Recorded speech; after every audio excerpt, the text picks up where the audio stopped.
back.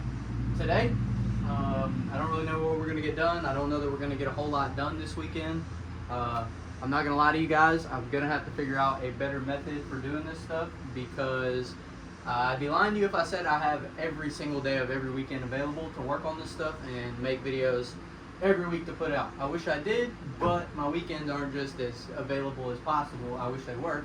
But, you know, I've got other stuff in my life, stuff I gotta do, you know what I'm saying? So you can't spend 100% of your time, free time at least, working on the car. I mean, I work night shift during the week, I get off at 3 in the morning, and so I'm not coming home to work on the car. So, pretty much, yeah, this weekend I've got some stuff going on.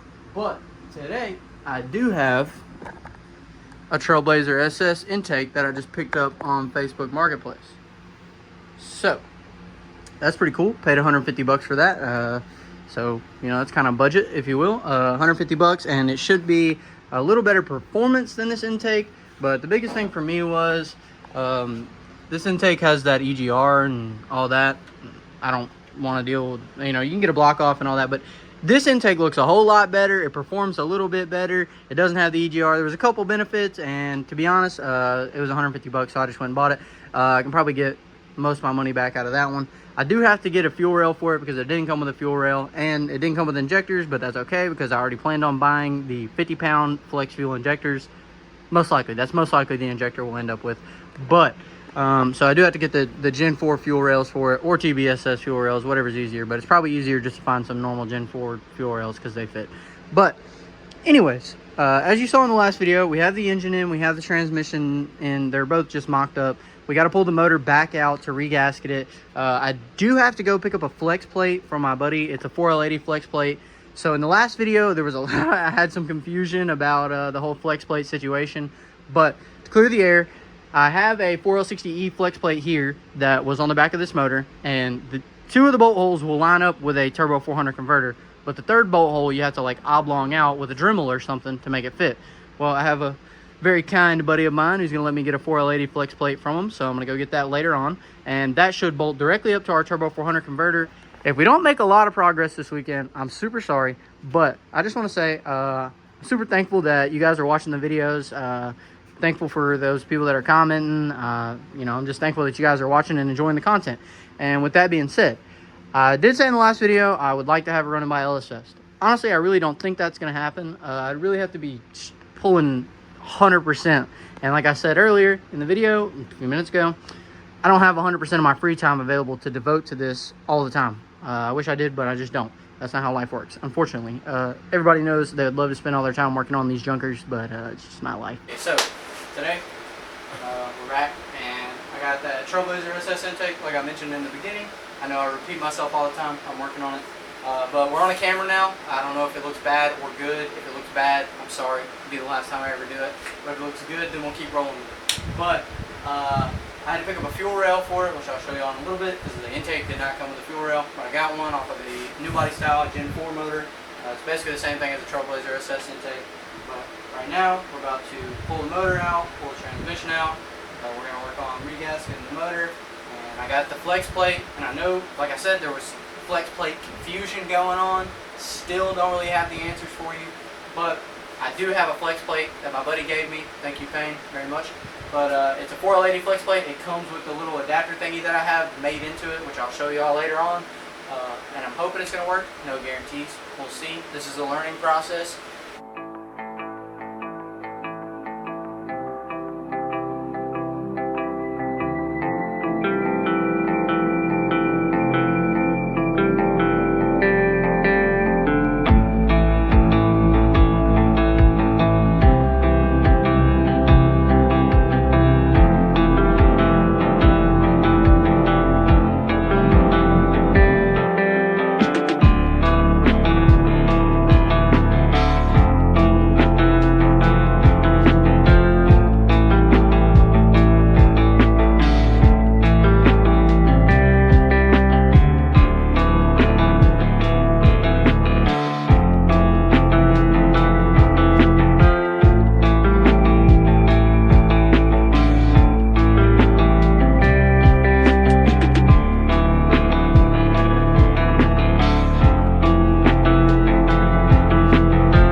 like I said, we're on the camera, so I'm sorry if this gets like real tipsy and shaky and everything.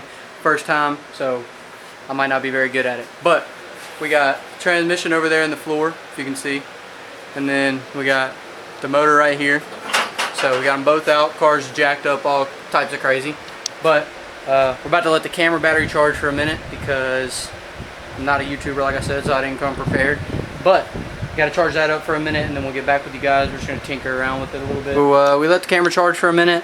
We got the valve covers pulled off. Sorry guys, I'm trying to learn this camera thing here. Just bear with me. I know it's going to be out of focus sometimes, but you can see if this motor actually does have 400,000 miles, like they say, then it's honestly pretty clean to be what it is.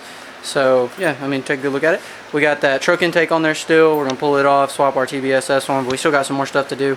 But I was just showing you guys inside this valve cover because I know I said it was probably a high mileage motor, but it honestly doesn't look that bad on the inside. It's got good bones, so we'll see if we can change that with some nitrous. But yeah, next I think we're going to pull the oil pan off. We got to regasket it and stuff. We did end up swapping our valve covers to some we had laying around just because they were way cleaner. You can tell they look a lot better.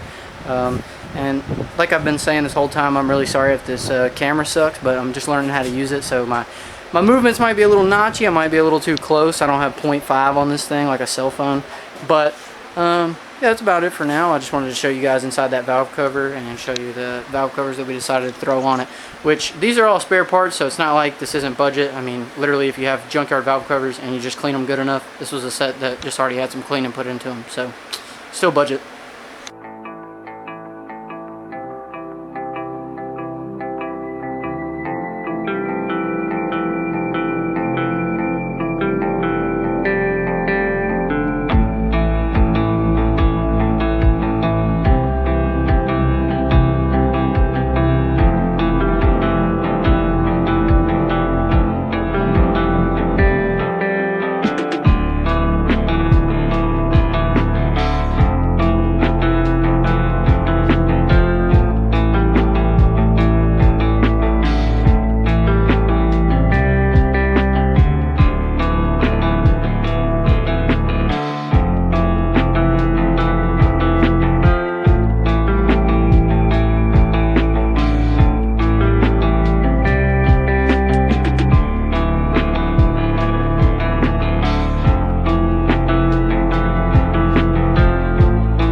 To sum it up, we did get away with getting that truck oil pan down in there, but it hangs really low. So if we can help it, we're going to try to run this pan. We still don't know if this pan is going to fit or not, but we're going to slide the motor mounts all the way back here in a second, and we're going to put this pan on and all that, and we're going to see if it'll fit. That's later. But the debate we're having right now is, I'll come a little closer so you can see.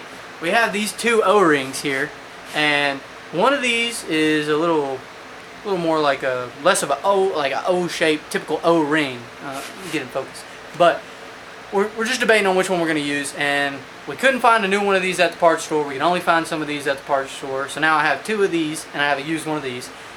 But me being me, I think I'm just going to run this one. I'm going to try to run this one, see what happens. Now, if you know anything about these motors, you know what will happen when these O-rings are messed up. You're going to have oil pressure issues. So we're going to know pretty quickly if we've got the right, wrong, or a good situation, or what's going on when we have to pull the motor back out, or we can leave it in. But we're going to take our chances with this one and the pickup tube for that pan and try to run that pan. Now if it don't work, then we'll put it all back together like this, and it should work because it used to work. So hopefully we'll get lucky. But I do have to slide these motor mounts back real quick, so I need to get something to loosen those up with and slide them forward. But I just wanted to explain the O-ring debacle to you guys, because when we have to pull the motor back out down the road, I didn't want everybody to go, what's going on? But hopefully we don't. Hopefully we don't have to. This is actually not going to loosen those motor mounts, by the way.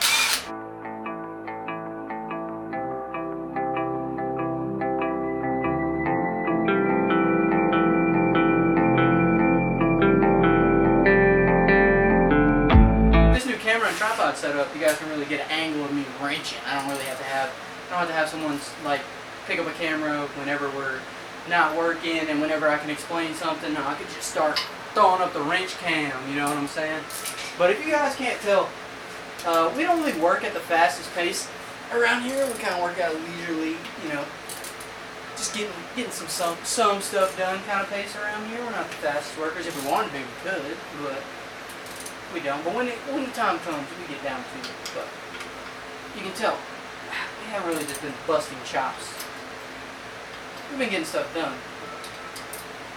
They ain't been going too crazy. I thought I had that loosen up, by the way, fellas.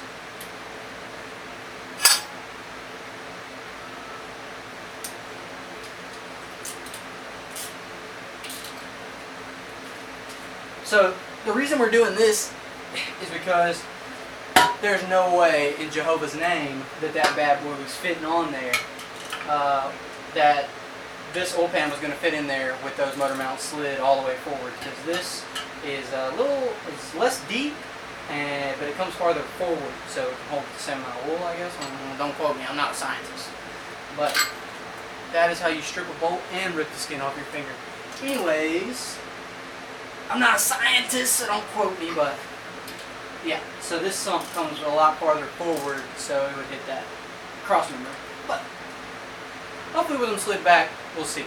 And we've also got to figure out our drive shaft debacle, and we're hoping this might make it fit a Mustang drive shaft, because we can slide our yoke out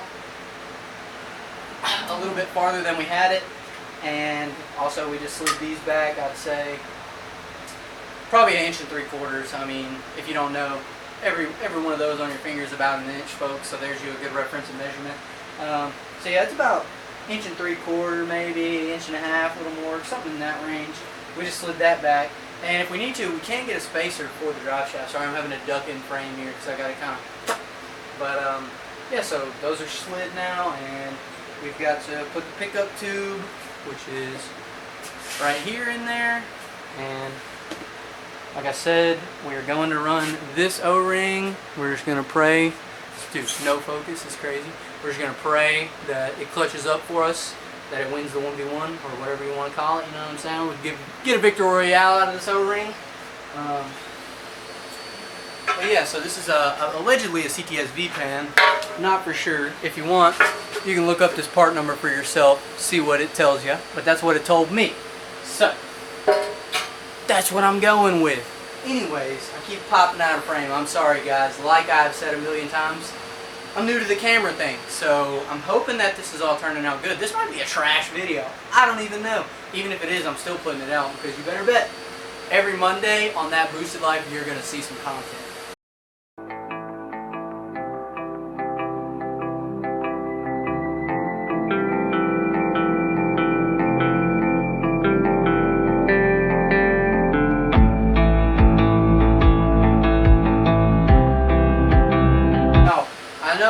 I did not lube that O-ring up before I put it in. But if you do know, this is going into an oil pump, so there's plenty of oil right there to get that O-ring wet as I put it in. I really just wanted to discuss with you guys about that O-ring real quick, because it could be a major debacle. It really could. It could cause us no oil pressure, faulty oil pressure. We'll see. But hopefully we chose the right one. Stay tuned to I don't know, probably a few weeks from now to find out. I don't have a lot of video storage left. That's the word I was looking for. We don't have a lot of that left, so I'm going to be real quick. But we just threw that pan on there with that pickup tube like I was showing you guys. I'm going to be super brief because I'm trying to get as much of today's footage as I can with this camera. My phone's tapped out on storage. That's tapped out on storage. I don't have another SD card. So that's all you get for now. Like I said in the last clip, we do not have a lot of storage left on the camera, but we did go ahead and we threw the oil pan on. I don't think that was on last time I made a video. We redid the rear main seal and all that. We did the little gasket around the cover and the seal itself.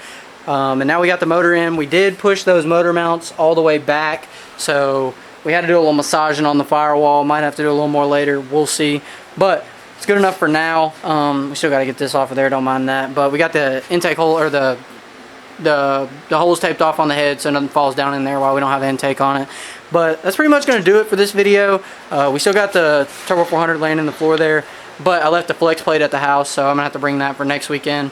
But for this weekend, that about wraps it up. We only worked on it for one day this weekend, so we didn't get a crazy amount done, but I'm hoping that we got a lot more video than usual because I'm using this camera.